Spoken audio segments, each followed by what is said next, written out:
گھریلو جھگڑوں اور پریشانیوں کا حل اور شوہر کی محبت حاصل کرنے کا طریقہ۔ کافی عرصے سے گھریلو جھگڑوں اور پریشانیوں کا شکار رہی ہوں۔ شوہر کا رویہ ایک دم سے بدل گیا ہے۔ بات بات پر طلاق کی دھمکیاں، گالیاں، مار پیٹ شروع کر دی تو ایک دوست نے ایک صاحب کا بتایا جو فی سبیل اللہ علاج کرتے ہیں۔ انہوں نے بتایا کہ سفلی ہے لیکن وہ جادو کی کاٹ کرتے ہیں، سفلی کی نہیں۔ کیا اس طرح کی معلومات کروانا درست ہے؟ آپ میرے لیے بھی دعا کریں، اور اگر آپ کسی سفلی کاٹ کرنے والے کو جانتے ہیں تو برائے مہربانی میری مدد کر دیں۔ بہت اذیت میں ہوں۔ اتنی محبت کرنے والا شوہر ایک دم سے بدل گیا ہے۔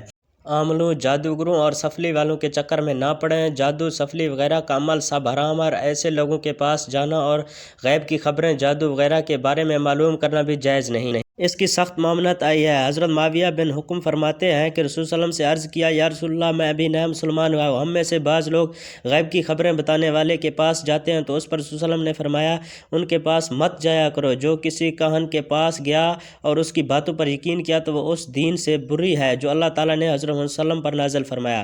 حضرت عبداللہ سے روایت ہے کہ جو کسی ساحر، کاہن یا غیب کی خبریں بتانے والے کے پاس جائے اور ان کی باتوں کی تصدیق کرے تو اس سے دین اسلام سے کفر کیا جو حضرت محمد صلی اللہ علیہ وسلم پر نازل کیا۔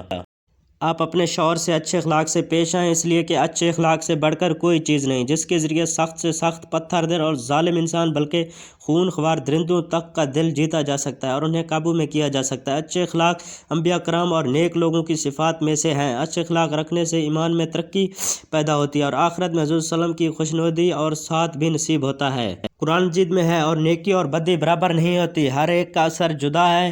تو اب آپ نیک برتاؤ سے بدی کو ٹال دیجئے، پھر یکا یک آپ میں اور جس شخص میں عداوت تھی وہ ایسا ہو جائے گا جیسا کوئی دلی دوست ہوتا ہے۔ نبی کریم صلی اللہ علیہ وسلم نے فرمایا، سب سے کامل ایمان والا وہ شخص ہے جس کے اخلاق سب سے اچھے ہیں۔